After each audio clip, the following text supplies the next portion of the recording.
kept it guest-free for the day because there was so much to wrap up from the weekend that was. And we will do the weekend wrap, focusing on LeBron James and the Stadium Series in the NHL. Also, tennis, if you missed it over the weekend, Novak Djokovic, Carlos Alcaraz, the men's final at the Australian Open, and a win for Carlos Alcaraz, his 7th career Grand Slam. He captures the career Grand Slam at the age of 22, the youngest ever to do it. We'll get into that and a comparison that I'd like to make in terms of the way that we're treating Alcaraz after winning this latest Grand Slam. So we'll get into that coming up as well. Lots to talk about from the NFL. Justin Rose, a winner on the PGA Tour at the age of 45. Some moves in baseball. But we start things out on this Monday as we always do. It's the big story. And the big story today is the NFL. It's Super Bowl week. It's here. That interminable wait, that 1 week layoff in between the NFC and AFC conference championship games and the start of Super Bowl week. That 2 week break before we get the finale of the NFL season. And today it starts with Roger Goodell, who you see on the screen, who's going to make his case for why everything is so wonderful in the NFL these days, with his usual end-of-the-year press conference that he has at Super Bowl week. And I've attended these before. There's a zillion media. Only a few get to ask questions and, give their thoughts to Roger Goodell. And, he spins it the way he's normally going to spin it. And somebody from NFL media, ESPN, will obviously moderate and ask him some fluffy questions to sort of prop him up and prop the league up. And then the press will have its turn. And look, there's a lot of interesting questions he's going to be asked. There's 3 big topics that I want to see how they're covered at this State of the League address that Roger Goodell gives every year. The first has to be on the coaching front. Look, that's a guy who didn't get one of the 10 head coaching vacancies that were open in the NFL. That's Brian Flores, the defensive coordinator with the Minnesota Vikings, who notably sued the league after his dismissal from the Miami Dolphins. And who knows, maybe that's being held against him. Oh, look, there's another guy that didn't get an opportunity in this coaching cycle. Vance Joseph, who is, of course, the defensive coordinator with the Denver Broncos. Vance Joseph, who a lot of people thought was going to get some looks in this coaching cycle, also didn't get a job. The last 2 coaching vacancies were filled over the weekend. Mike LaFleur, now the head coach of the Arizona Cardinals. Clint Kubiak, who's obviously running the offense with the Seattle Seahawks, is expected to be named the head coach of the Las Vegas Raiders after the Super Bowl. So, again, you have the Rooney Rule. You have it in place to prevent from situations where 10 head coaching vacancies come up and not a single black head coach gets hired. And I'm sorry, there are going to be people out there that say, why are you playing the race card? Why are you talking about that? And by the way, I'm the last person that should be talking about this, being, Whitey McWhiterson here, hosting this show. But at the end of the day, it is impossible to turn away from the train wreck that is hiring practices in the NFL.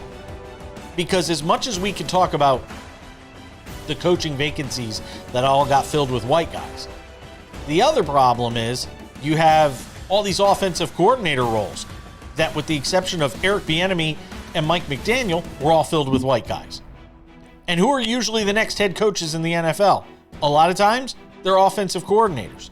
So the future isn't very bright for the numbers improving when it comes to minorities being hired for these head coaching positions. That's question 1 that I want to see answered.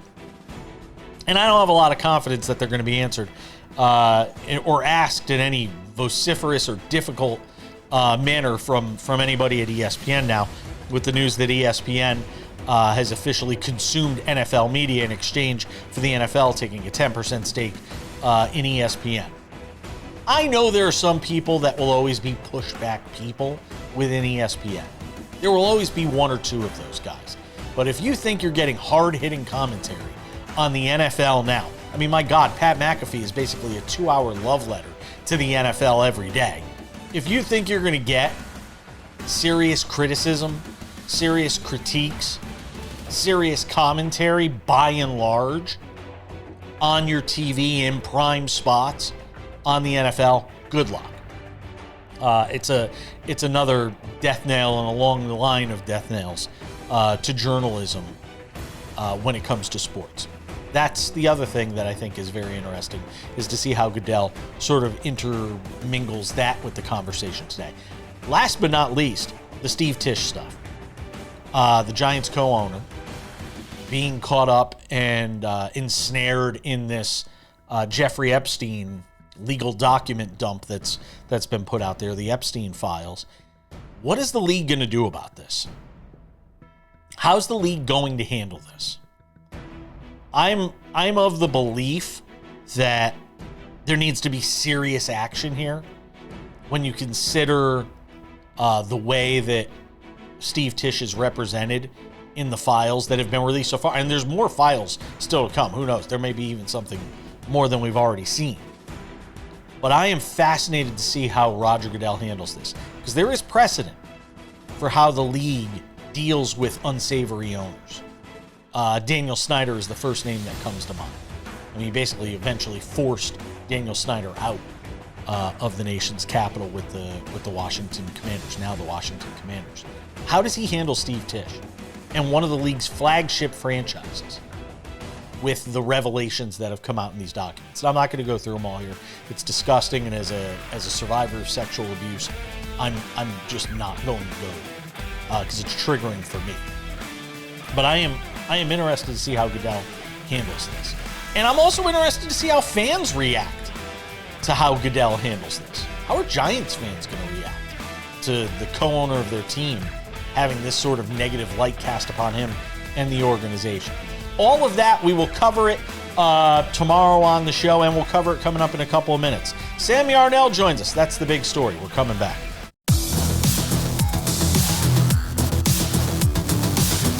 Welcome back to this weekend show. We keep things moving. Plenty of NFL to get into this week. Obviously, Super Bowl week. But as I pointed out in the big story, Super Bowl weeks have gotten more and more boring every year. Nobody wants to say the wrong thing, do the wrong thing, get caught in the wrong place. It's in Santa Clara. God knows there's nothing going on in Santa Clara. Sam Yarnell is here. What's up, Sam?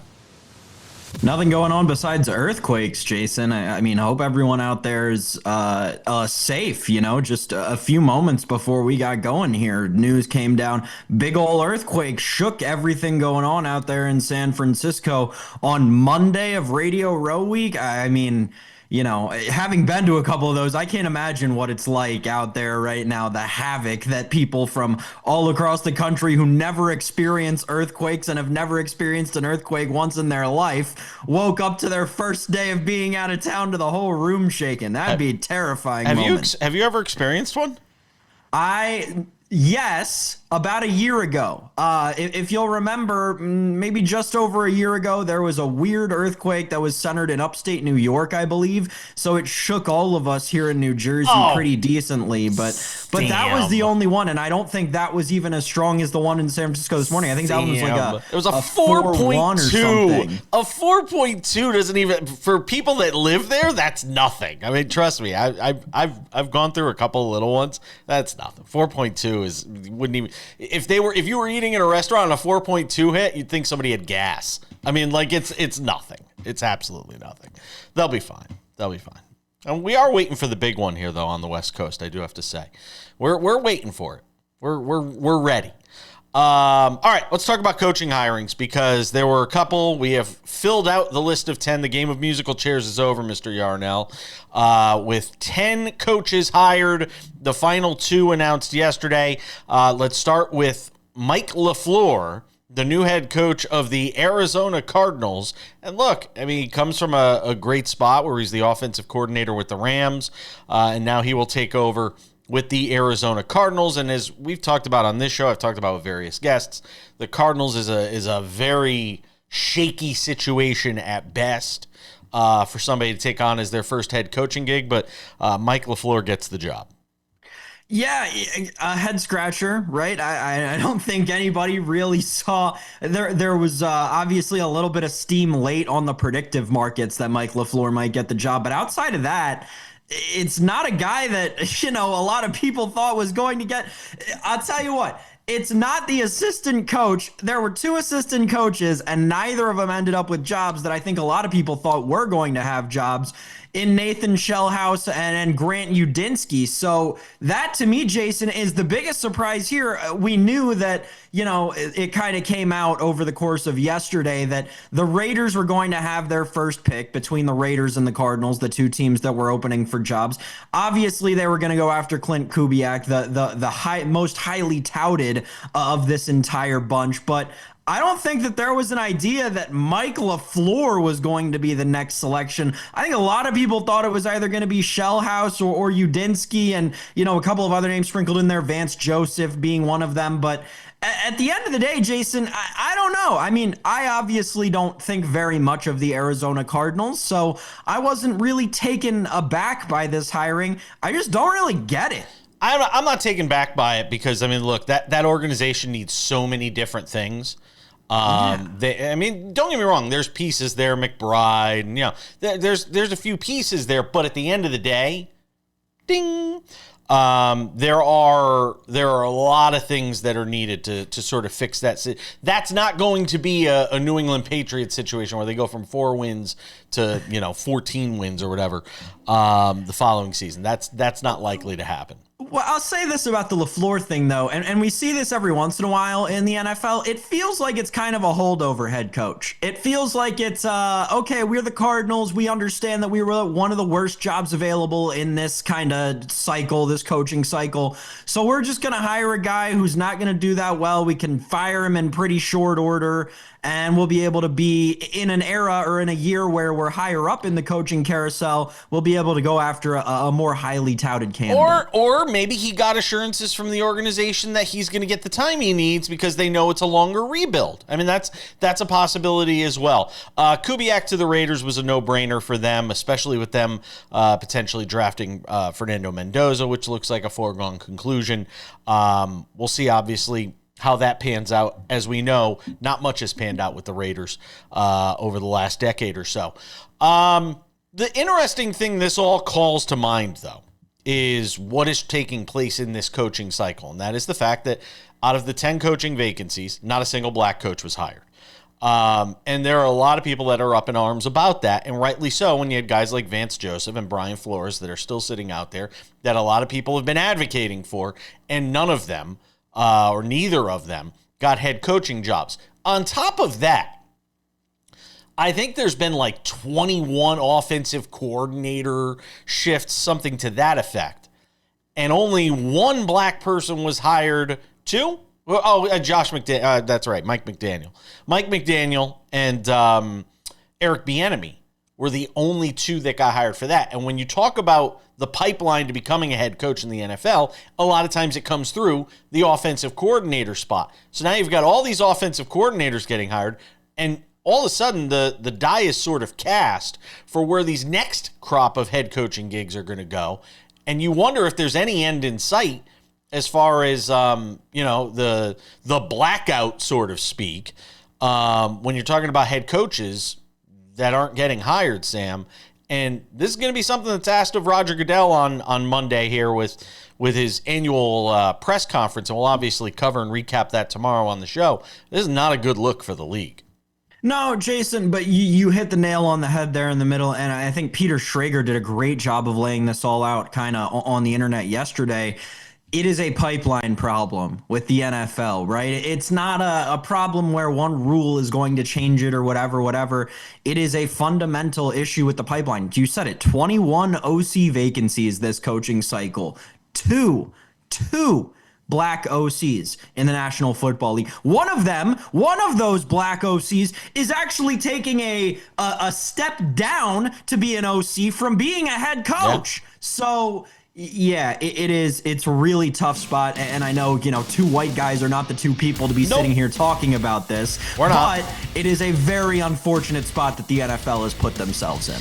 And we'll see what the commissioner has to say about that today. He's going to get peppered with a whole bunch. And let me tell you, of all the seats that I don't want to be in today, it's the one where Roger Goodell is going to be today, because he's going to get peppered with a lot of difficult questions, including one that we're going to get to coming up in just a couple of minutes, the NFL Steve Tisch problem. That's next.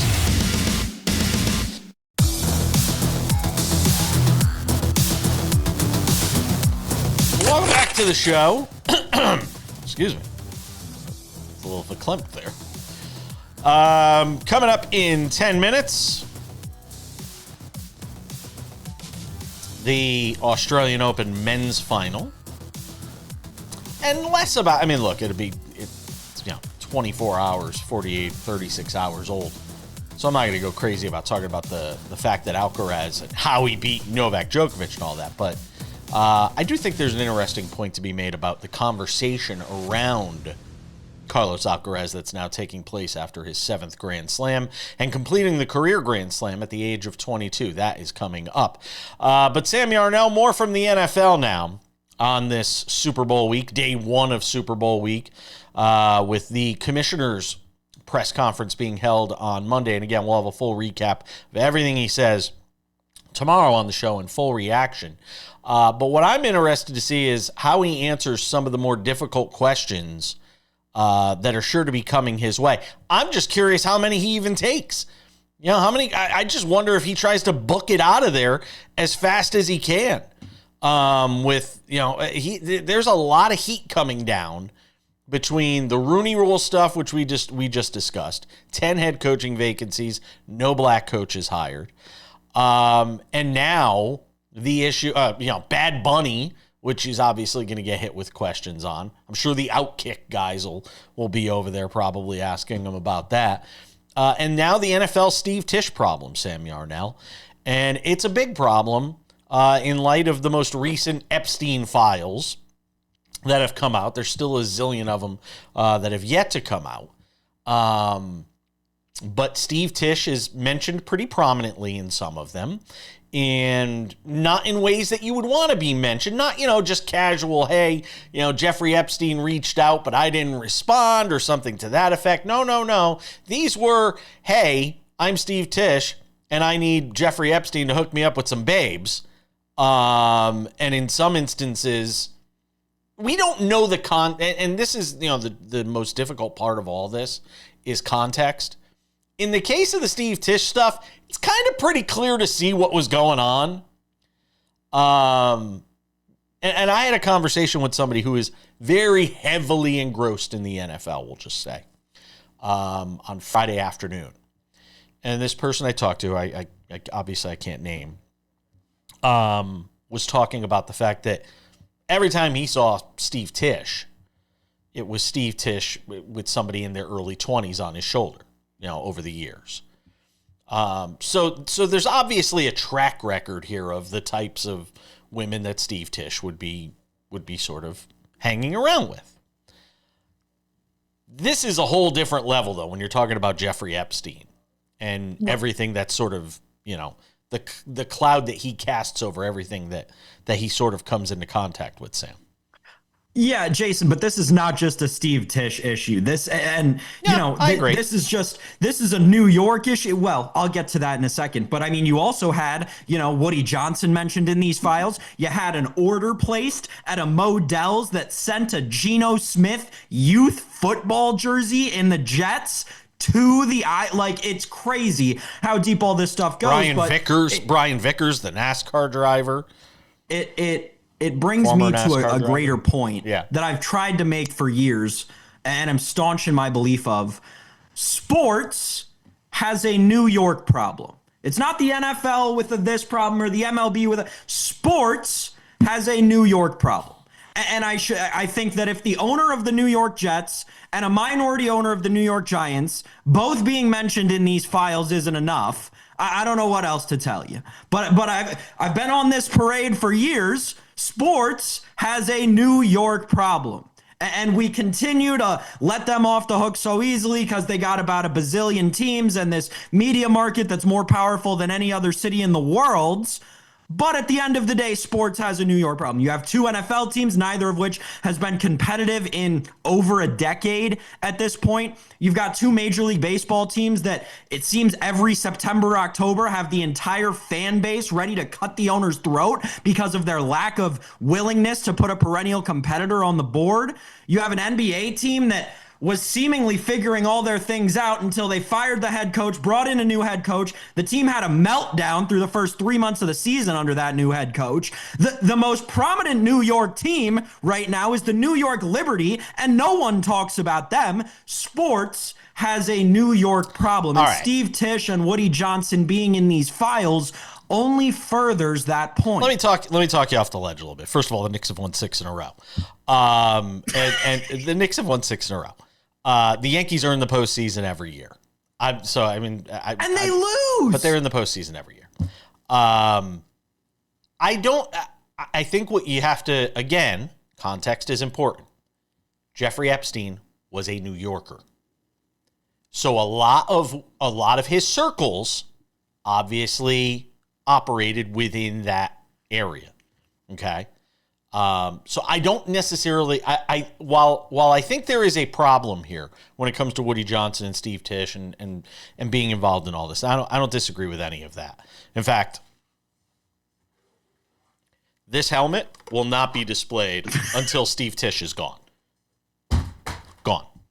No, because I'm disgusted by some of the stuff that I read about Steve Tisch.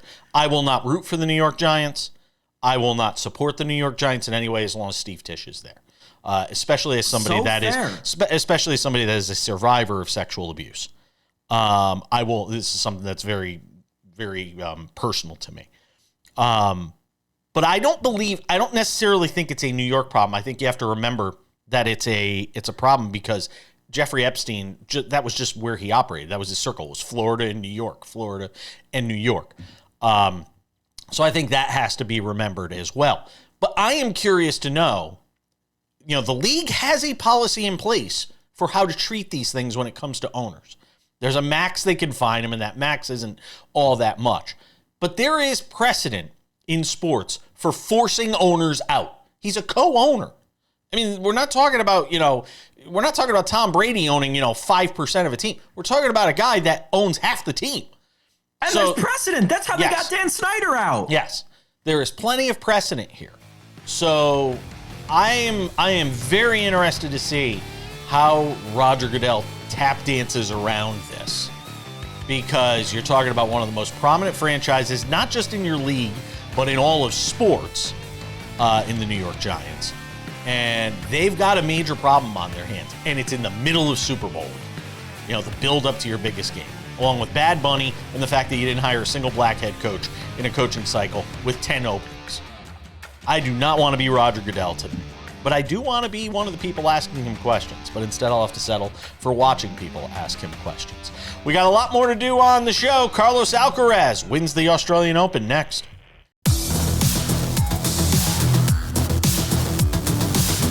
Welcome back. Coming up in 10 minutes, the weekend wrap. What a conclusion to the Stadium Series last night in Tampa with the Lightning and Bruins. Boston got up 5-1 in that game and was like, we're good. Have a good night, everybody. Didn't end well for him. Speaking of endings, LeBron James made what might be his last trip to Madison Square Garden on Sunday night. I am dying to know what kind of TV rating Sunday night basketball in America did. I watched a lot. I was going back and forth between the hockey and the NBA. Anyway, we'll get to that coming up. Sam Yarnell. I am glad the Australian Open is over because I haven't slept in 2 weeks. I have been one of those people that is, and again, on the West Coast, best coast, the matches start at 12. It is the best coast, Sam Yarnell. You will not convince me otherwise. The Australian Open women's final started at 12:30 a.m. and so did the men's final. So I was spending a lot of late nights between, the semifinals and quarters and all that stuff watching the Australian Open. So I'm glad it's over because I can get back to a normal sleep schedule. Carlos Alcaraz defeats Novak Djokovic in 4 sets. Frankly, it really wasn't all that compelling until the final set, really. First set and the last set, because the middle 2 sets, Alcaraz really played well. He wins his 7th Grand Slam. He captures the career slam at the age of 22 and denies Djokovic a 25th Grand Slam, a record 25th Grand Slam, which is leading to a lot of people now, loving people, that are suggesting, he's the GOAT, he's the heir apparent, he's the one who's going to catch Djokovic at 24 Grand Slams, by the way, which means he still has 17 to go. And all of it sounds great, but it is very reminiscent to me of a conversation we were having just a few years ago when Patrick Mahomes won his last Super Bowl. And everybody started hopping on television saying, is he better than Tom Brady? Is he going to catch Tom Brady? We heard that from end to end in the weeks and months after the Chiefs won their last Super Bowl. And lo and behold, 2 years later, Patrick Mahomes is going to be coming off ACL, MCL surgery. And we're talking about a rebuild of the Chiefs and wondering if they're not even going to be the best team in their own division when the season starts next year. And that's how quickly things can change in just 2 years.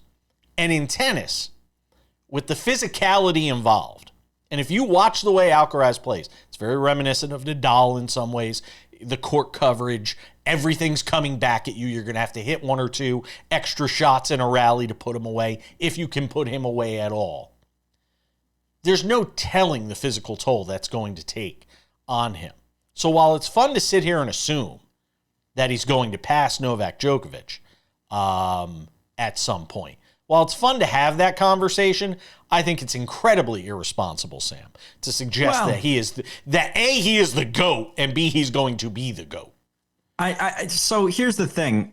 Tennis is a much more, obviously, with it being an individual sport, it becomes a much more, dynasty-prone sport than any other one. While, yes, in football a couple of years ago, people were ready to crown Patrick Mahomes as the greatest quarterback of all time, yada, yada, yada.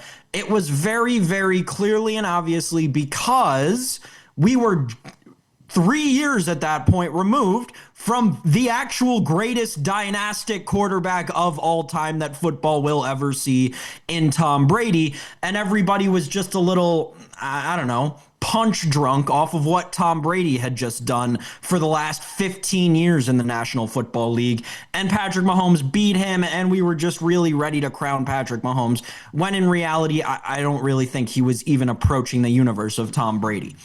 In tennis, right, you had Djokovic take it from Federer, right? It's a dynastic thing that kind of runs into itself because, while yes, it is a very grueling game, the good ones last. Like the ones that are great stick around, and it's starting to feel like Alcaraz has kind of entered that conversation with the greats of your Federers, of your Djokovic's, a rung above Nadal. Not to say Nadal isn't one of the greatest tennis players of all time, but he was never on that same level as Roger, especially at the end of their careers. So it's starting to feel like Carlos is establishing himself as, I want to say, this generation's Novak, right? When you'll have Sinner and other guys, Medvedev, trying to be this generation's iterations of Roger and Rafa. I have an argument. I'm going to argue against myself because I'm an attorney. I'm like an attorney. I'm not an attorney. I'm like an attorney. I can argue both sides of anything. And the argument for him to break Novak's record is this. I don't see anybody other than Sinner that can challenge those two. It's not Medvedev. It's not, Sasha Zverev. It's not Taylor Fritz. It's not all these guys. They're gonna have these one-offs where they get into the finals and then lose, and that's all great. The argument for Carlos Alcaraz to eventually break and surpass the 24 majors is the fact that there isn't the Andy Murrays, there isn't the Roddicks, there isn't a challenger. Whereas there was a big three and guys, sort of dribbled in. There isn't that. It's just Sinner. It's just, shortly when Djokovic retired, it's just going to be Sinner and Alcaraz. And I don't see anybody challenging those guys. It's not Ben Shelton. It's not any of those guys, Sam, real quick. I think it could be Ben Shelton, right? And that's the thing is you're talking about guys who are 21 to 23 years old. Yeah, I haven't seen it, and American tennis hasn't produced it.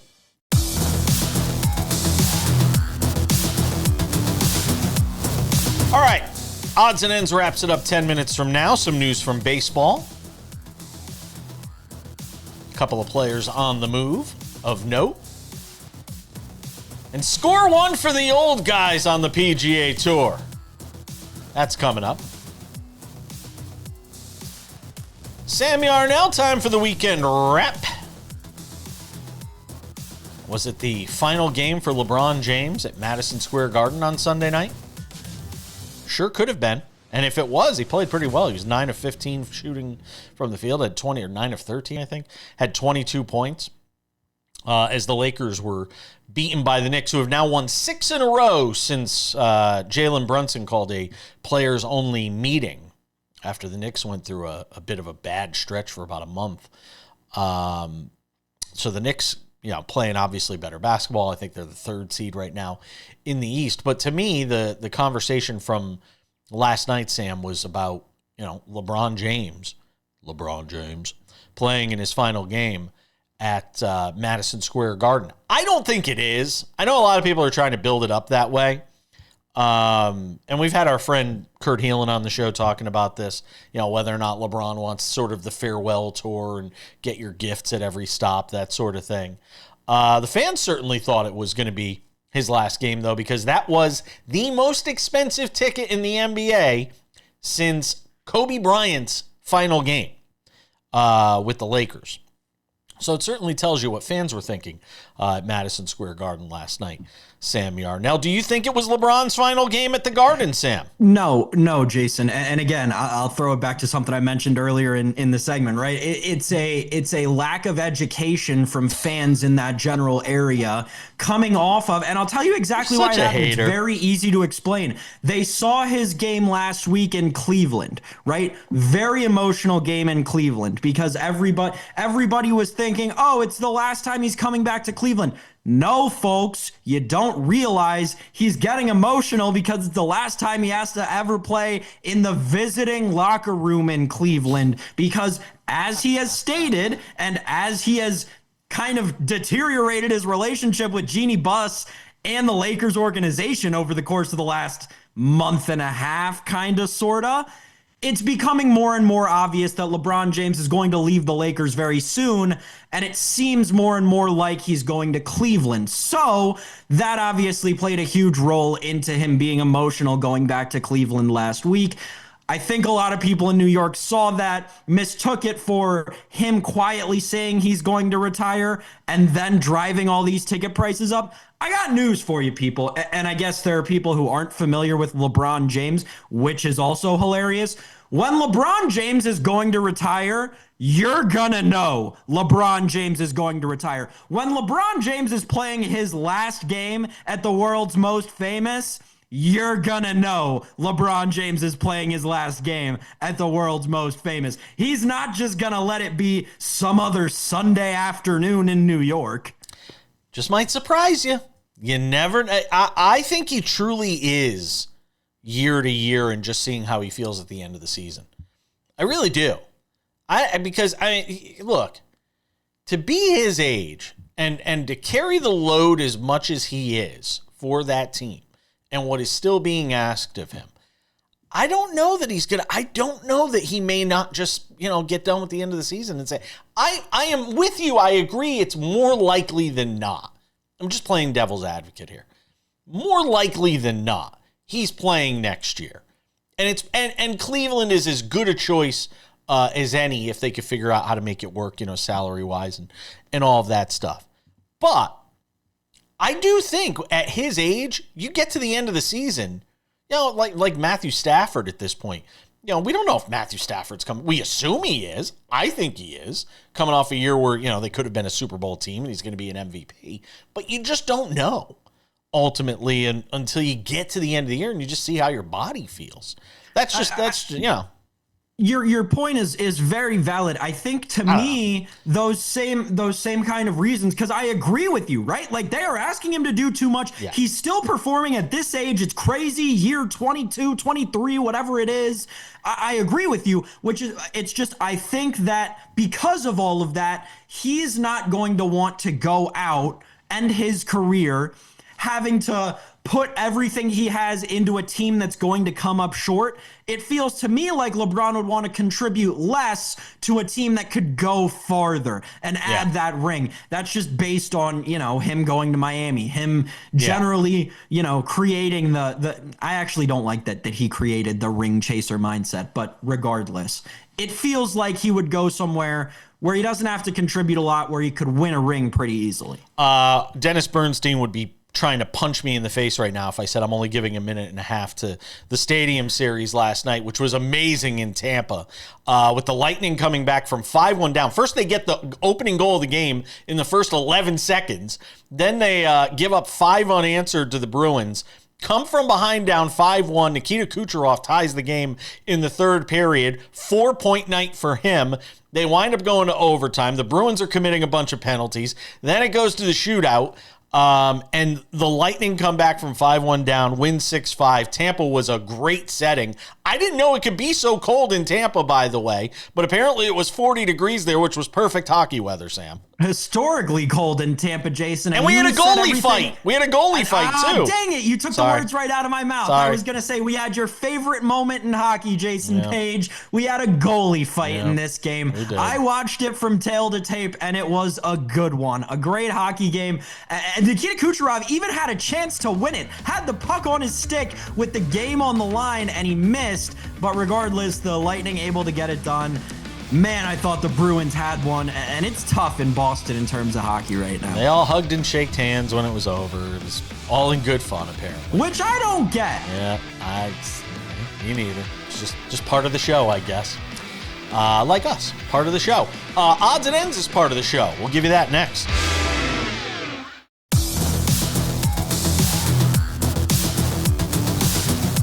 All right, just about time to put the wraps on this baby for a Monday. Before we do, a couple of reminders. If you haven't done so yet, make sure to subscribe to the Sports Wrap with Jason Page podcast, available on all your favorite podcasting platforms. Spotify, Apple Podcasts, YouTube Podcasts, iHeartRadio, TuneIn, Odyssey, Amazon. Anywhere you get a podcast, you can listen to this show Monday through Friday. Right there, waiting for you. 45 minutes. Crystal clear audio, except when Sam gets really excited. Then it's a little overmod, but we're working on that. You got to check it out. Sports Wrap with Jason Page podcast. Listen to it while you're on the treadmill, like I will be doing today. I am getting back into the gym today. I have decided, by the way, Sam Yarnell. I am getting back into the gym. I have made a commitment. 4 p.m. every afternoon. Do not call me at 4 p.m. Pacific every afternoon, because I will be in the gym. You never call me, so I don't have to worry about that. I was trying to figure out 4 p.m. Pacific. That's 7 freckle past a hair Eastern, right? Okay, I won't call you then. Getting back in the gym starting today. You can listen to it while you're on the treadmill, in the shower, laying in bed, whatever it may be, while you're driving to work. Make sure to go and check out the podcast. Also, the Sports Wrap with Jason Page YouTube channel. This is the place for all things Sports Wrap with Jason Page. The Monday through Friday TV version of the show is there. Extended conversations that can't fit into the show are there. Sports Wrap Shorts, if you have not checked these out. Sports Wrap Shorts, 1 to 3 minute long videos. When news breaks, we jump onto YouTube with Sports Wrap Shorts. And we talk about it. Sometimes it takes a minute. Sometimes it takes a couple of minutes. Verticals, easy to watch. The kids love them. Go and subscribe to the Sports Wrap with Jason Page YouTube channel. Also, Sports Wrap Shorts available on our TikTok, Sports Wrap Jason Page, and on our Instagram, you guessed it, Sports Wrap Jason Page, the name to look for there. And without any further delay, on this Monday, ladies and gentlemen, time for some odds and ends. Odds and ends, Sam Yarnell. Let's talk about Justin Rose. Doing some cool Justin Rose things out at the PGA Tour stop at Torrey Pines. This is not a pitch and putt, folks. This isn't some, easy course to go and play on. The Torrey Pines has hosted U.S. Opens. I mean, it is a very difficult course. Justin Rose made it look like his pitch and putt. He wins going away by 7 shots, 23 under. The 45-year-old Justin Rose playing some of his best golf, Sam Yarnell. Now I think they said he's the 5th-ranked player in the world right now is 45-year-old Justin Rose. I don't know why I keep feeling the need to mention that he's 45-year-old Justin Rose, but I do. But congratulations to Justin Rose. Played really well, Sam. Yeah, it was incredible, and I think what was fun, you had the feeling, right, from when he shot the opening round 62. It was funny, though, to kind of watch, and I don't know what this is attributed to. It could be nerves, could be anything. He got progressively worse every day. Like, he shot that 62 on the opening day, and I think every round he shot after that was higher progressively than the last. So yeah, congratulations to Justin Rose. Obviously, it is such an accomplishment to, as a 45-year-old guy, go out and hold off 26-year-old Pearson Coody and all the other rest of the field that was coming on strong there at the end and a little bit shaky on Sunday afternoon. But he got it done, and credit to him, Jason. I think it'll be very interesting to see how Justin Rose goes about, the rest of this season, especially coming off of a Ryder Cup year. Well, he also plays the DP. He also plays the DP World Tour as well, so that also plays into some of what he, from a schedule standpoint, how many times he's going to be in the same field with Scotty Scheffler. That all plays into it too, because he splits his time between both tours. 62, 65, 68, and 70 for Justin Rose, by the way, to accentuate your point on the fact that his score went up every round, but the course gets harder as well. Brooks Koepka, by the way, made the cut. Congratulations to him. He finished 4 under, and actually he kind of got better as the tournament went along. 73, 68, 73, 70. Earns do they give you a big check when it's only $22,176, by the way? Do they still give you a big check? No? Maybe that's only Maybe only in Happy Gilmore. Baseball news. Luis Arraez and Eugenio Suarez with new homes as we talk to you on this Monday edition of the show, Sam Yarnell. Start with Suarez, who lands in Cincinnati with the Reds on a $13 million deal after playing with the Diamondbacks last year, then getting traded to the Mariners, where he didn't really play all that well, frankly, after they got him. He did have the big home run in the playoffs, obviously, against the Blue Jays, but Eugenio Suarez lands with the Reds. Look, they need help offensively, so anything he can provide them is a boost. I mean, he pretty much came out and said through his agent after the deal that he's basically just trying to play to get traded, and based on all the teams that had offered him 1-year contracts to try and play and get traded to a contender, Cincinnati was the one he felt the most comfortable with because he played there before. So not going to fault him for it. It's a bet on yourself deal. Good for Eugenio Suarez. I thought he should have taken the guaranteed cash, but what do I know? I mean, the team made the playoffs last year. I don't know if they're thinking about him as a guy they went and got just to eventually trade him. Also, congratulations, Luis Arraez. You have landed with the San Francisco Giants. Hey, look, one of the best pure hitters in the game.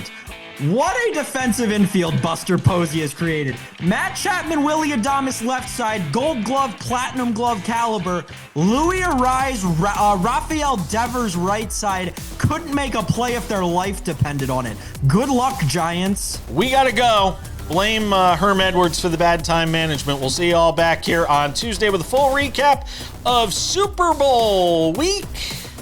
What does Roger Goodell say? We'll cover it tomorrow. Bye-bye. Hi there, I'm Jason Page. You like what you're watching? Subscribe. We've got SportsWrap shorts on this channel. We've got the show. We've got clips from the show. What else do you have to do? You probably follow a lot of other things that aren't half as exciting. They're not half as exciting as this show is. So what are you waiting for? Click the subscribe button, follow the channel, watch the content. Bye.